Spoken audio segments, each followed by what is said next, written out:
Wheel correction, big! Oh, that's almost... He's just hanging on in there, isn't he? It's going to be close! Oh, he's done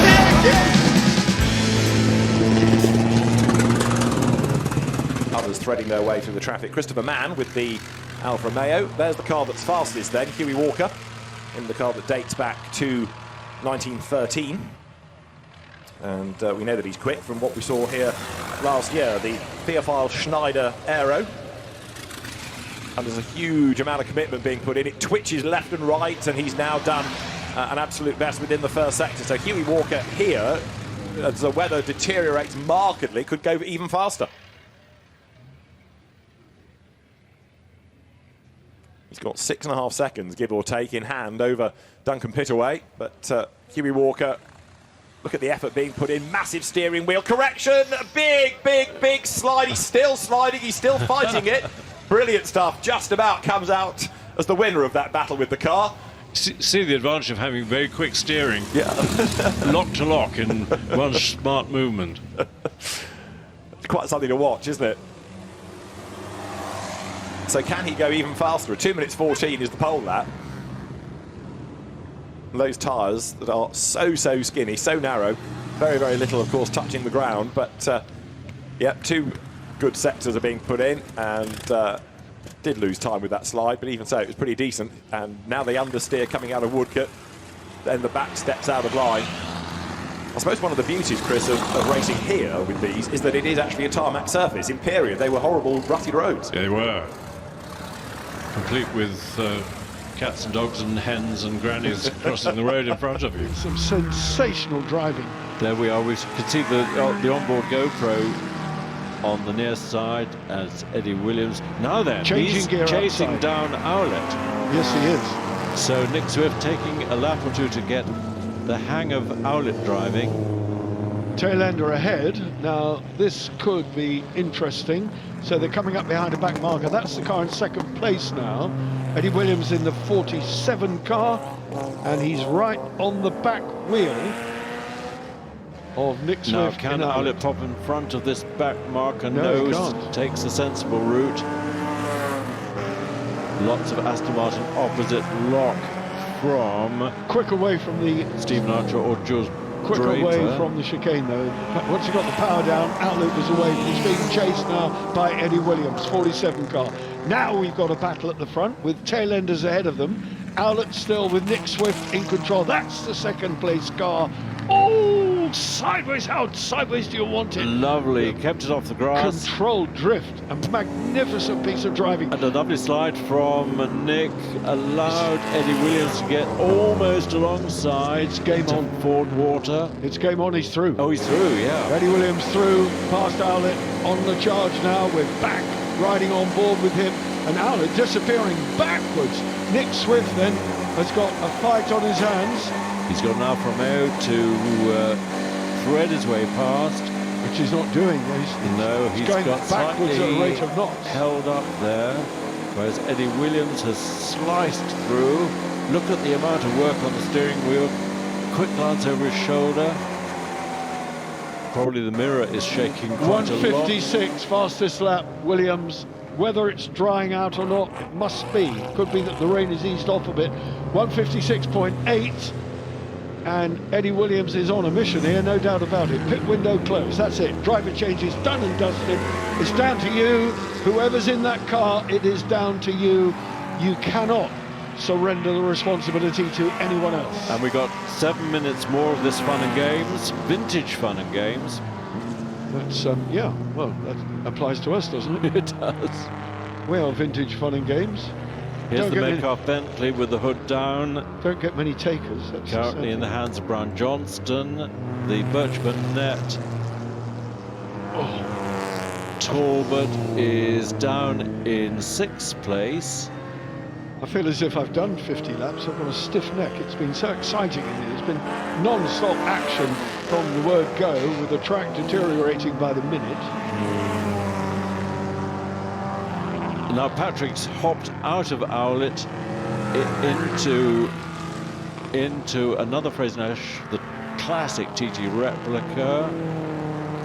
So he's a busy boy this weekend. They had to time that perfectly, didn't they? They did. Jumping out of one car into another, can't wait for a bus to come along. They Now had to what's go happening for it. here? A bit of a slide, understeer, almost terminal understeer, but Eddie converts it into oversteer. It was, yeah, brilliant. That's how you drive a chain drive Frazer Nash. Good control, race leader now 2 seconds. Eddie Williams ahead of Nick Swift in Owlet. Good thing it's half a turn from lock to lock, Barry.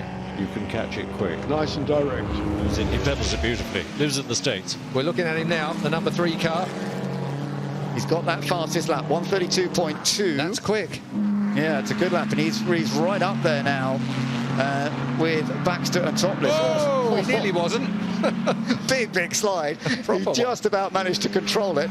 And just bear in mind as well how these drivers sit in their cars, no harness, no roll cage above them, yet driving at high speeds in these older cars. It takes some bravery just to be out there. It's shaping up to be a good battle between Topless, Mark Gillies and Baxter, and I think it might get even more exciting as we go through the race. Well, it is getting tight as they come down towards Woodcote Corner, and now, rather than just going on the attack, Baxter's going to have to be a little bit aware of that number 3 car right behind him, which has been lapping very quickly and has caught the battle for not just a potential podium, it's currently in 4th, but potentially a win. This next series of Benz is going to be very interesting indeed, because looking in the mirrors, they're going to know what they're going to have to do. And here we go, looking for a move at Madgwick, not there, too far back, camera angle fooled me. So now then, flat out down towards Fordham. Ian Baxter, there he is. What a great view of him holding onto the steering wheel. Oh, he's there. Mark Gillies has got a real chance to get past him. Ford Water next, flat out through here. He takes the line, and fair play. Mark just gives him the space which he needs to do.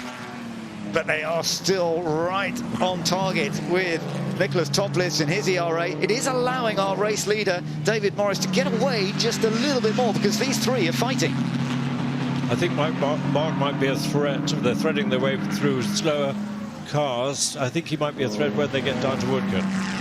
Well, let's see if he can get the exit out of this vital corner now, out of Levant, get the power on early. You can see a little bit of wheel spin actually there, couldn't you? Just a little bit of smoke coming off the inside rear right tyre. That's as he got onto full throttle. See what I mean about getting the tail out of it and steering on the throttle with an ERA. Yeah, that's what the car was so well known for. And he isn't in a position to actually go, is he? He's been trying to line something up, but he just hasn't quite got the pace that he would want. A little bit of sideways action again coming from the number 3 car there in 4th place at the moment. Gillies then coming through the chicane again. They are all very close. Now he's looking a little bit more like he's in position, but the 61 car, the Alta just leaps away out of the chicane. Just seems to have that little bit of extra torque coming out of the chicane, Chris. But they've all caught up to the race leader a bit, because the gap has gone down to 0.8 of a second. Coming down. Yeah. I wonder what the orange blob is on the front of Mark Gillies' car. It indicates it's running on methanol, and that's for the marshals, because it's a different job. He's got a chance, he's got a chance. Oh, that's tight. That was very, very tight. Methanol, because it doesn't burn clearly, is that the... It burns with an invisible... Yeah, so the marshals can't see if they're on fire. Well, that was a bit tight between them, but it didn't quite come off. So Baxter still in 3rd, Mark Gillies still in 4th. This is getting tasty now, Ben. Yeah, it is. Oh, he's a very different line way. there. Unusual line out of St Mary's. Look how wide he's trying. He's trying to get a really wide line into Levant. Let's have another little look at the fun and games there. That was very close between them. Thankfully, the space was given. Sure. Just. Sure. They've got away with it. But this is not over by any means. We've got 11 minutes still to go in this race. Which is plenty. And they're getting closer to David Morris. He's dropped back a bit, actually, Mark Gillies. Maybe he's got a bit. And now for 2nd place, Baxter goes through. Yeah, he's managed to get past Nicholas Topless. And Gillies seems to have dropped right back. So I wonder what happened there, because whether they had a problem. He's looking down in the cockpit. Is there an issue with the car? Yeah, he's looking down again, and there's a little whiff of smoke I saw there as well. But it is now the 61 up into 2nd place. Baxter has grabbed the opportunity after the promise of Gillies. But Nick Topless is fighting back. Yeah, he is. So it's not over in the battle for that second place at the moment. Mark is now looking a bit more confident again. Let's see if this car is going to hold together. I noticed, I had a look at the cars, Chris, and some of the cars have a supercharger. Actually, he's got a chance. He's going for it. He's going up into third place. And so the car is running quite well. Some of the cars have a supercharger that actually sits between the driver's legs. Not many of them do. Most of them have it in the front. But some of them have it with the driver right between their legs. Amazing. This is something Mark often does. He takes the first few laps fairly gently and then applies the pressure. Now in traffic, yeah, traffic. The Pan LMG.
4 sort of double chains on the rear axle. Yeah, which is probably there for the fact it's got a little bit.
starting to fade as Julian Majub takes the race lead. Look, he was 1.9 seconds back and he's gone through.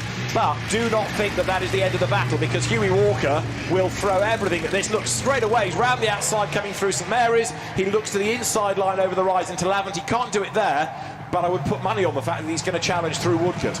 But take a look that Hughie Walker has when he looks forward. There's one thing you don't want to get too close to, that's the tail end, the pointed tail end of that Sunbeam in front of him. Just a sort of reminder, stay away, like the tail end of a wasp, I guess, in so many ways.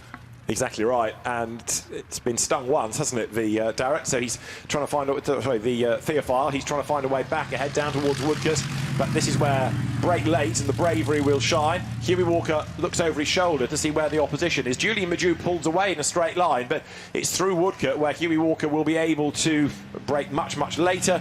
He throws the car in, catches it on the throttle, and should come out a little bit closer. Yes, he does. He's closer, he's quicker, he's arguably braver. Very, very sideways indeed. And look, Julian Majub suddenly has to fend off Walker because they arrive at the chicane absolutely nose to tail, ready to start the last lap. Well, it's smooth against gung-ho. I'm putting the money on gung-ho at the moment, and that's Hughie Walker. He's going to the outside. He is not scared to carry speed through corners.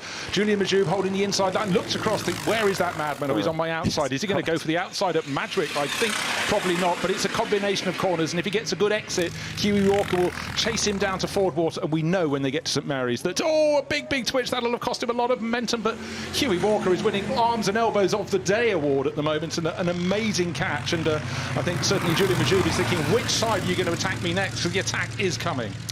Well, out of all of that, then, it was Hughie Walker that did the fastest lap of the race last time around, and then Mark Walker went even quicker last time around. Now, look, Julian Majub has got the advantage here, but is he going to be able to hang on in there for the remainder of the lap, then? Because we know that Hughie Walker is more gung-ho. Look, he's closing, heading up towards St Mary's now as they go into the left-hander. Walker again looks to the outside line. They're not quite wheel to wheel because Julian Majub's Sunbeam Indianapolis has just got the run coming out of the corner, but Walker lines up for Lavant and he's done it. Great move. Could he get the braking done? That was super brave. You know what? Julian Majub saw that, and there's no point blocking. They've got another race tomorrow. Beast of Turin, 28 litres, 4 cylinders, and Duncan wrestling with the gear change and the handbrake.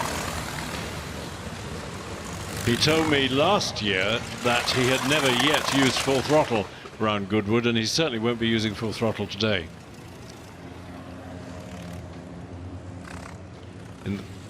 So Duncan actually is up to second quickest.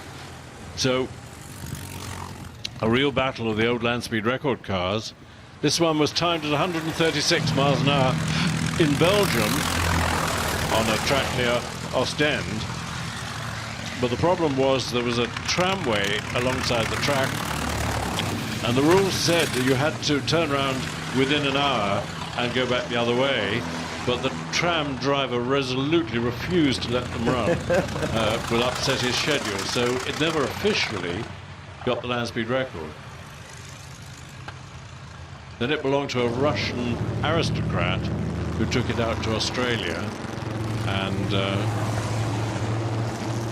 I was looking for the appropriate verb, but he hustled it along the bumpy roads in Australia, ending up in a ditch, and that's where it stayed for, golly, 80 years or so.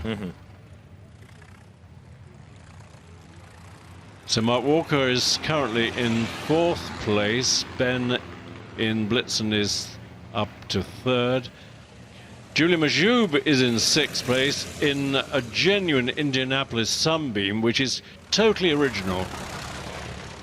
It hasn't got a modern engine. Ooh, there's a very close battle between the Worsley of William 12 Trees, and we flash back to Duncan in S76. So Julian Majub in the Sunbeam is currently lying 6th. Behind him, Matthias Siletsky in the chain drive, very early Bugatti.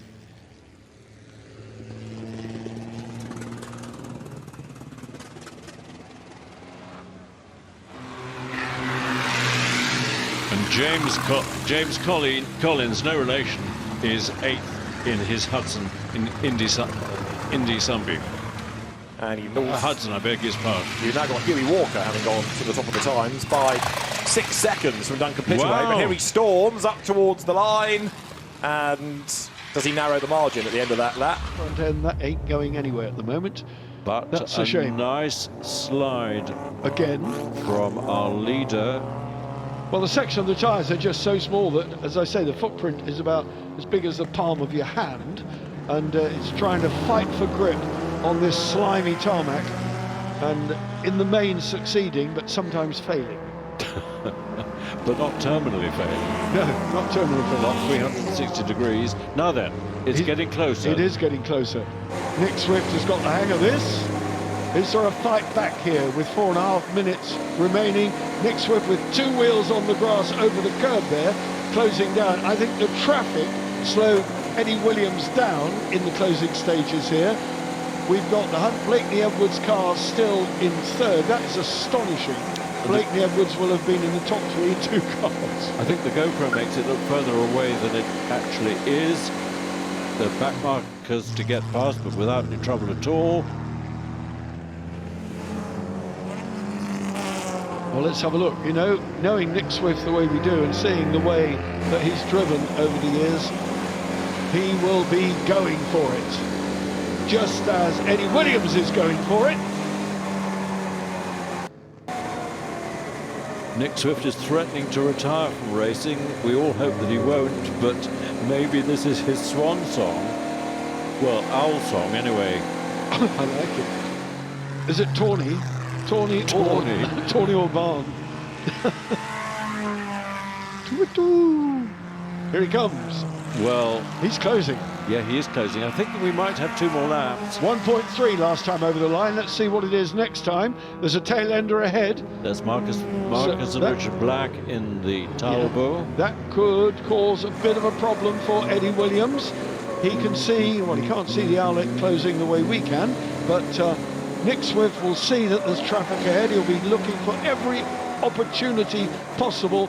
Is there a sting in the tail here? No. Eddie Williams is past the Talbot and clearing on his way, waving Nick Swift past as well. So now they're both on the same piece of tarmac, probably I a dozen think vehicle we'll lengths. have 2 more laps. Both pass. Nick Swift closing, visibly closing. Got the lights on. I'm coming through, buddy. He's Oh, that's a Eddie wide one. Yes. Yeah, that was wide. Does it give Nick a chance to Yes, get it does. closer? Yes, it does, without a doubt. He closed with that wide swing into Madgwick.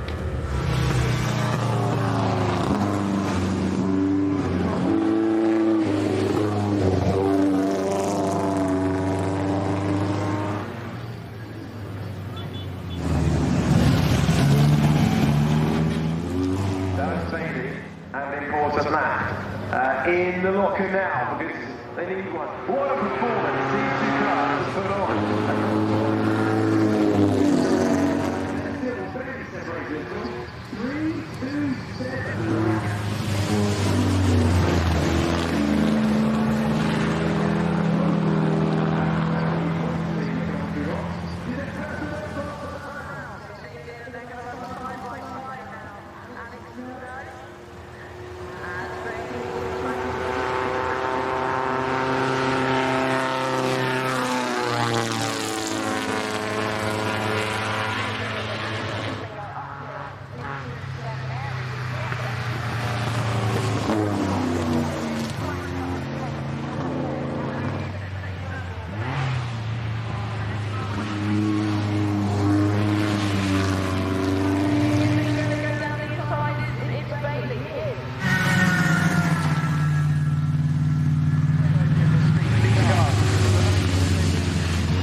It's up to Duncan Pittaway to fight back, the driver with the yellow and black stripy helmet, going past the Alfa Romeo, and that's very nicely moved out of the way by Christopher Mann. So for Julian Majoub, who leads this race, has actually gone all according to plan so far. Restarted, had a gap, and is already building it. But for Duncan Pittaway and Timothy Dutton, swapping places early doors as they battle it out. Timothy Dutton in the number 51, trying to carve his way back through, though, on Duncan Pittaway, or keep Pittaway behind this time around. Timothy Dutton, who started down, missed race in third, now up into second place with the Bugatti Type 35B, and Duncan Pittaway slotting in behind in third. Yeah, he had to really trust Duncan Pittaway there because he wanted the faster line, the wider line into Lavant, so he was out wide, which did leave a large inside line, but Duncan Pittaway wasn't lured to go in there because he knows full well, with all his racing experience, had he done so, got too close, would have had to be compromised, and then he'd been slowed through the second part of Lavant and then the whole way along the Lavant straight. Do I sense a little bit of smoke coming from Timothy Dutton's number 51? I think I do.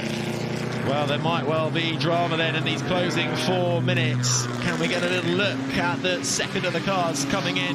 Timothy Dutton, any kind of smoke coming off the back of that 51 Bugatti Type 51. Looks all right there coming down the main straight, trying to chase down Timothy Dutton, negotiating the traffic well, but it's all fairly even then as they head into Madrid. Julian Majoub leads now. That gap 6 seconds already up the field. Yeah, he had that buffer of the two cars that were a lap down, but then that initial tussle, it looks like it's set very sensibly in favour of Timothy Dutton, but every time he must think, I've just got a little bit of an advantage. It's taken away, and coming down through Ford Water, Duncan Pittaway, perhaps getting a tiny little bit of a toe along there, is getting closer, now going down the inside, and looks by Ford Water, he's got through. Now, what's next on the lap? Of course, St Mary's so tricky, particularly the turning in. Duncan Pittaway was magnificent there.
Mark in GP1, the just pre-war E-Type ERA that never really was successful, but it's been re-engineered by Duncan Ricketts, and it's going beautifully and going quick. And in fact, that is Duncan Ricketts in that pale green number 14 E-Type ERA.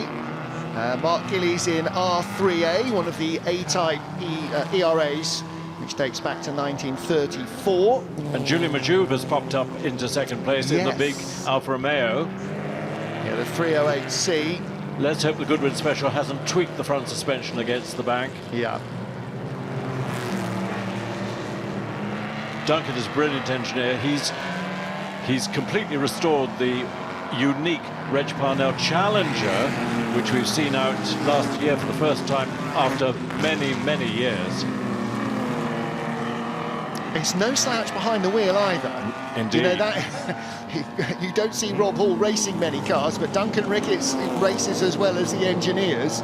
And Tom Darracq likewise. You know, there's an awful lot. There are an awful lot of very talented engineers who are also very quick pedallers. Now, Mark Gillies, he is a driver, wouldn't pretend to be an engineer, and you know, a former journalist, started his journalism career, classic and sports car, got into historic racing, and now is very much one of the leading lights in historic racing. Michael Gans up to second, Julian Majoub up in third, Duncan Ricketts fourth fastest, and again, you know, the intervening years have turned a sow's ear into a silk purse, really, with the E-Type, because it just wasn't developed enough. Obviously, you can see from the look of it, compared to the A-Types. But Mark Walker goes second, as you saw there, at the expense of Julian Majoub. He goes around Madgwick now, inching up onto the back of Ben Collins, the race leader.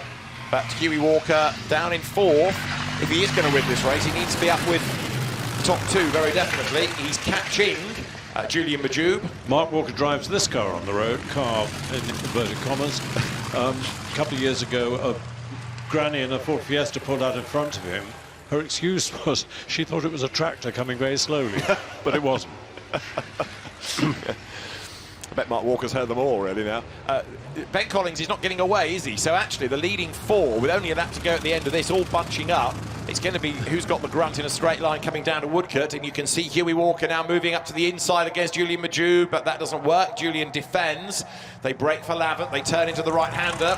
There is Mark Walker with Julian Majoub's sort of wasp-tailed Sunbeam Indianapolis third. Now he looks for the inside line. Hughie Walker tries to get ahead of the pair. Don't forget, these cars don't have much in the way of brakes. A couple of brakes on the rear wheels, often a transmission brake. Put that on and you get a nasty smell, but nothing much else.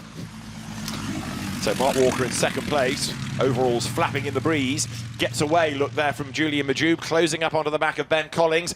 Can Hughie Walker make a move against the Sunbeam? He's on the outside line, he's going to do it, I think, around the outside. Yes, Hughie Walker goes third, brave stuff, that down to Woodcote. Ben made a little signal. I'm not sure if he was signalling to Mark behind him, but last lap, it's going to be a photo finish, I bet you. I think you're probably right about that. Mark Walker there in second spot. Where is Hughie Walker? Has he got the pace to fight on? Mark looks over his shoulder as the cars rattle over the line. Well, meanwhile, we've got this little tussle going on once again between Nick Swift on the left as we look at it. Coming around the outside of him now is the number 18 car, Theo Hunt. Oh, has he held on? Yeah, I think Theo's done it. Quick glance over his shoulder. No, not yet, because Nick Swift is staying there. He's just hanging on in there, isn't there? A hand waving going on between them. But the Owlet, certainly, despite the fact it looks a little bit unstable, is still holding its pace on the 37 car. And side by side, they're going around. It's almost like a starting lap at IndyCar or something, isn't it? Where they're running around side by side all the way until the... Oh, I'm sorry, I was out my seat. The Owlet, and still doesn't give way. Still there, isn't he? Still in position.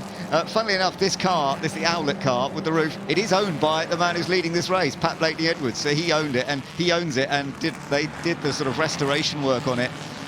It's beautifully presented, and Pat himself obviously has raced it, but he can't race two cars in one event. So it's Nick Swift who's had the opportunity to drive it this weekend, and he's currently in a really engrossed battle here with Theo Hunt in the 1933 TT Replica. And here's the battle for second place. Again, Tom Darracq in the dark, see what I did there, blue Bugatti, and David Morris had a really good run on him there, found the speed, but out to Lavant. Tom brakes much later, pops it past round Woodcote.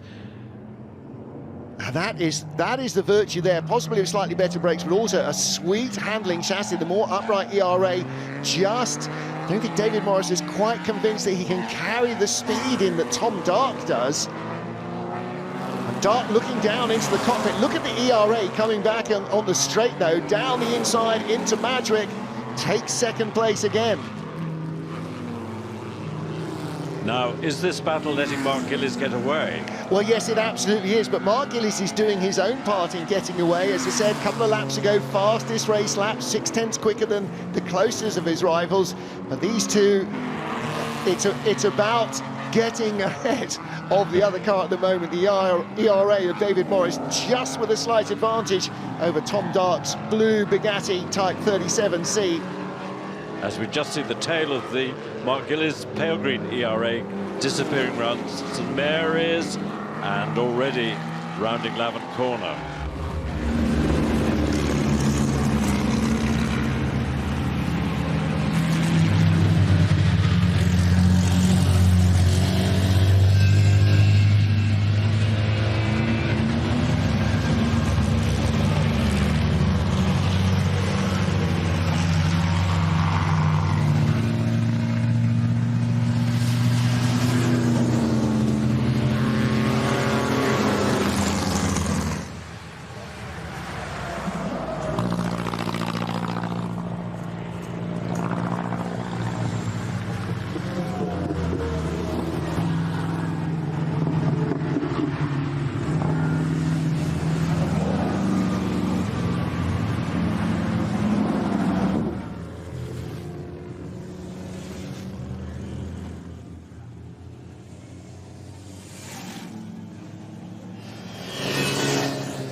Number 10, Frazer Nash, making its way through. Currently Tim Crichton down to 6th now, having lost a position early doors, making its way through, and there, through again, the 21, Jonathan Bailey in that Bugatti. Big puff of smoke coming out of the back of Matt Walton's Bugatti Type 51 just behind, but they all line astern, getting close down the main straight as they now try and jostle for position and line up a move. Just 3/10 though between our top two, Julian Majube and Timothy Dutton. Yeah, some of the tails coming round. The Frazer Nash certainly been looking quite loose under Tim Crichton because he's putting it right on the edge. He's on the tail of Jonathan Bailey in the yellow Type 35 into the drop out of St Mary's, up the rise. Charlie Martin's being passed on the outside by Bailey. Then Bailey in 21 goes around the outside. Can he have enough handling to get around the first part of Lavant? Yes, he can. We'll stay in front through the second part, and then we'll start accelerating through the Kink Straight on the run all the way down to Woodcote. But look how the tail happy number 10 Frazer Nash, the Boulogne model, is being raced brilliantly by Tim Crichton. Getting another look here, this was the number 3 making its way through, Charlie Martin, and then being overtaken by Jonathan Bailey in the yellow Bugatti, just getting a little bit more grunt, a little bit more power off the back of that corner and making its way through.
that the Black's Talbot Lago, which has been lapped, is actually not slipping away from them very much, but maybe it's drying up and therefore he could get the power down.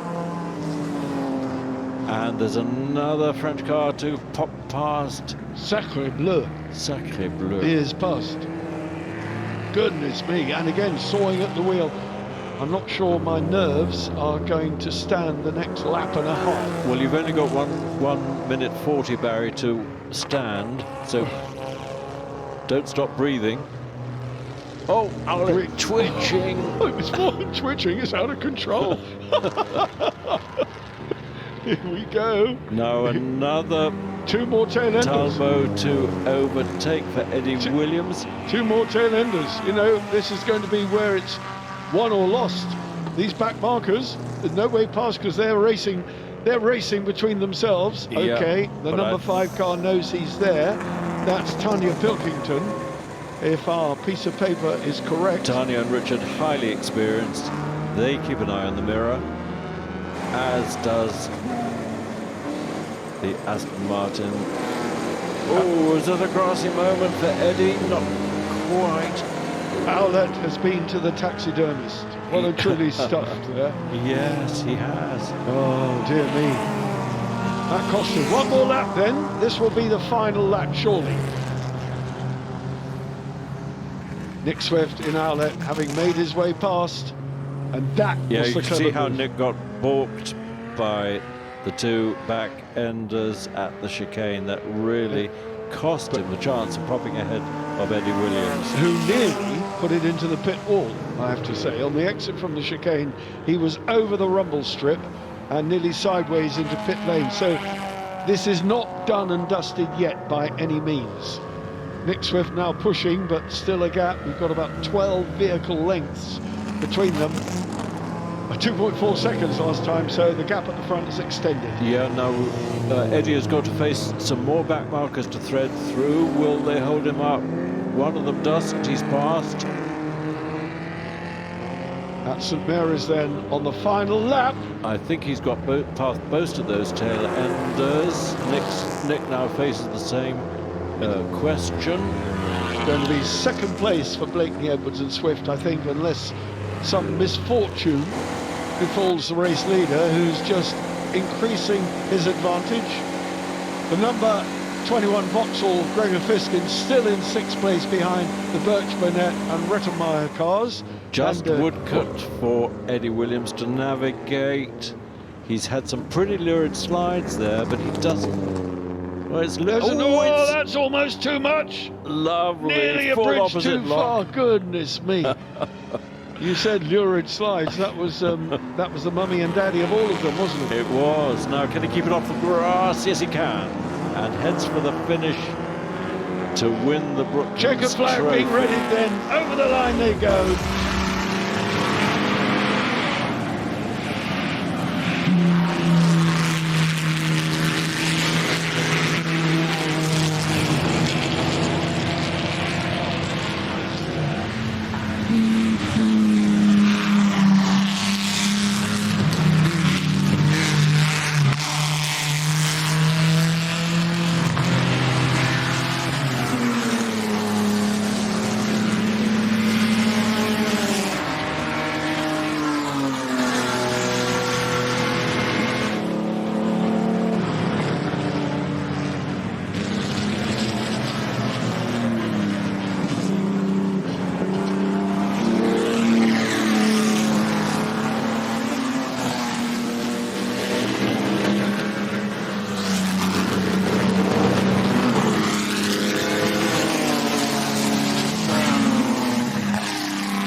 Was at his best here, leading out of the car. He's never still. He's always wanted to be working. No roll cage, no protection.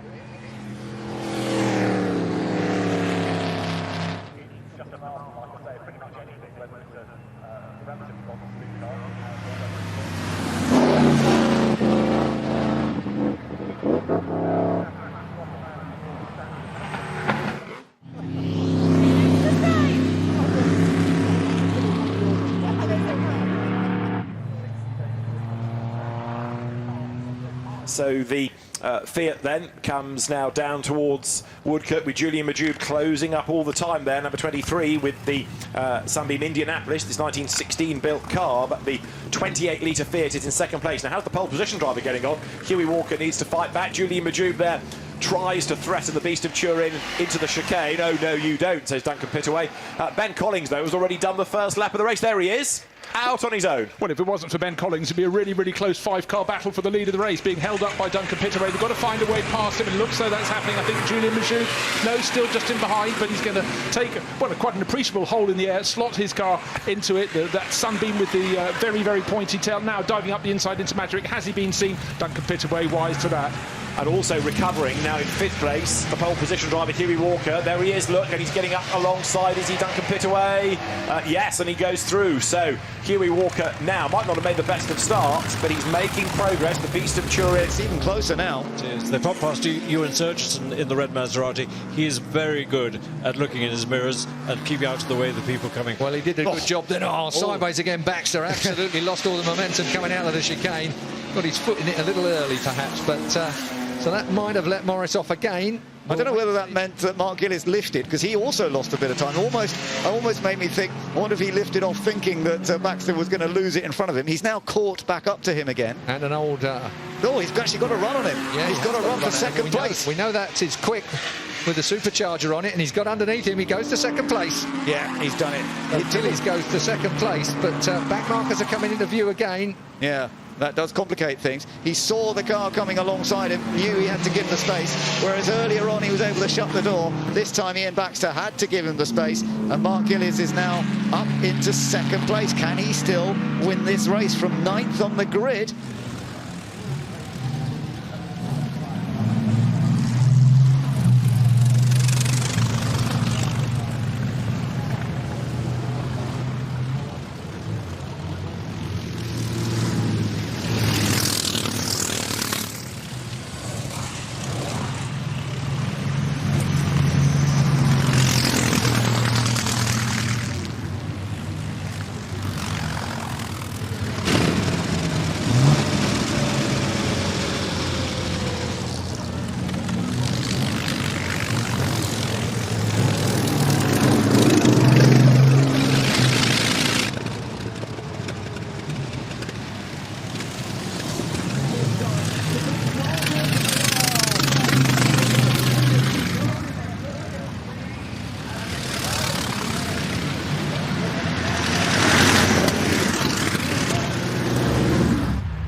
amazing stuff. That really did go down to the final seconds. There's no checkered flag, and we're on to the last lap. A last lap that we only had because of about 1 second, and the smoke is gaining and billowing with every corner that the 7 rotates through. They really are driving the wheels off these things. They are, and Bailey's right in the toe of the number 7 as they come through Fordwater once again. A little bit of traffic, and this was the corner where we saw Graham go down the inside, but he's in the lead, of course, for now as they come into St Mary's. Both of them now smoking away together as they come through the second part. Let's have a look up the road. Is there any traffic? No, there isn't, Alex. This is where I think the Bugatti, just with its shorter wheelbase, it is just more nimble through St Mary's.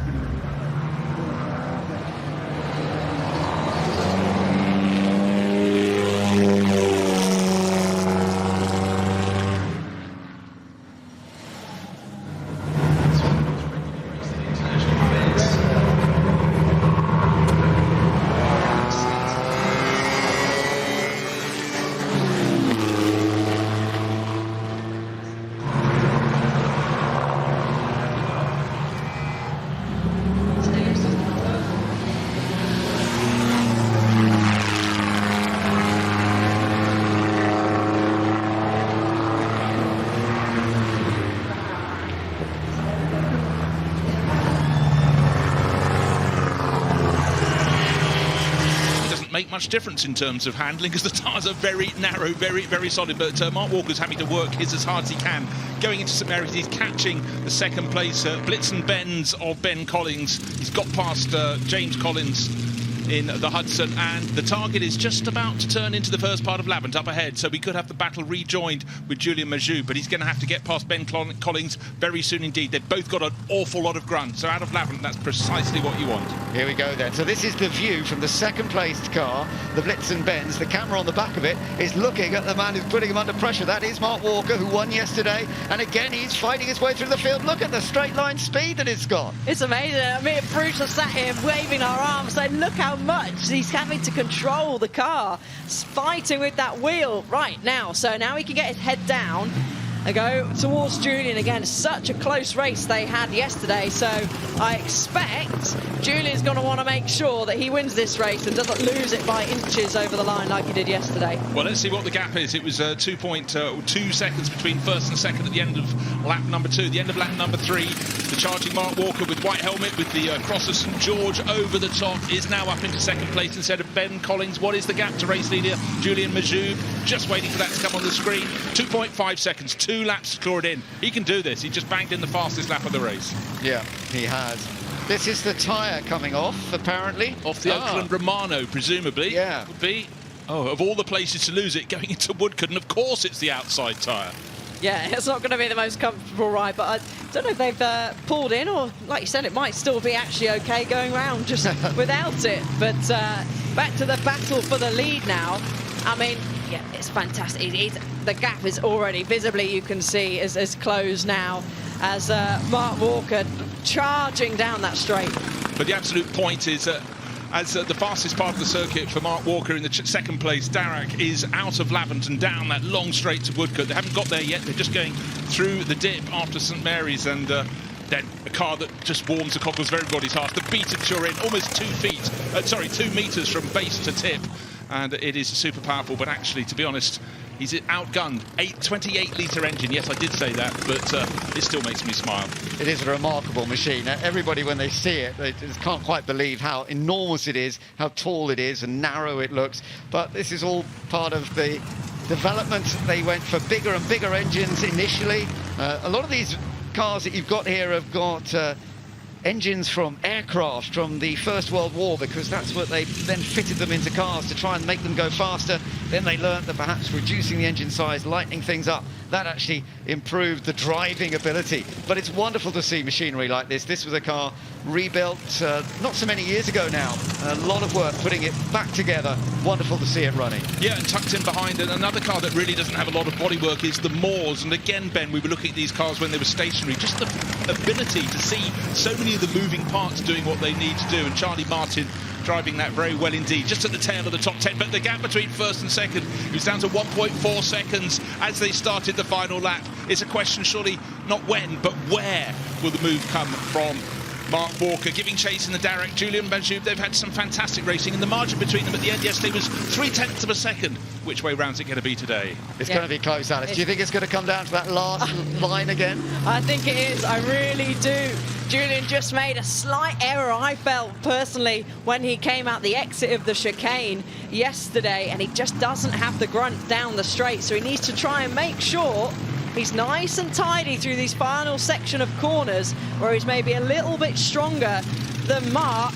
But here we go, you will see the gap close down now, with a very long straight coming up after Levant corner. Right, here we go, important entry, get the braking right, get onto the power early, but that's exactly what Mark Walker here on the Darracq is going to be trying to do just as much. This 1905 machine is still going to be challenging for the victory, if at all possible, up against the 1916 Sunbeam Indianapolis, and here he comes! Here he comes, look! He's done it again! Okay, just wait until they get to start the braking point. They're different braking points. The Sunbeam in second place will brake later. You can see he's gaining, but who's going to turn into Woodcote first? We had this last time, but don't forget last time, even though he led out of the chicane, Julian Majoub did not win the race. Can lightning strike twice? This is going to be tight all the way, but it was out of the chicane that it went wrong for Julian yesterday. He knows that that car's right behind him again. Can Mark Walker do what he did yesterday and just get the speed out of the chicane? Or is Julian going to hold on? I think Julian might hold on this time. It's going to be close. It is going to be close. Oh, he's done it again. Bumping up and down in his seat like a kart racer, and he just got enough of that power down onto terra firma. That was epic. Oh, my heart goes out to Julian Majoub.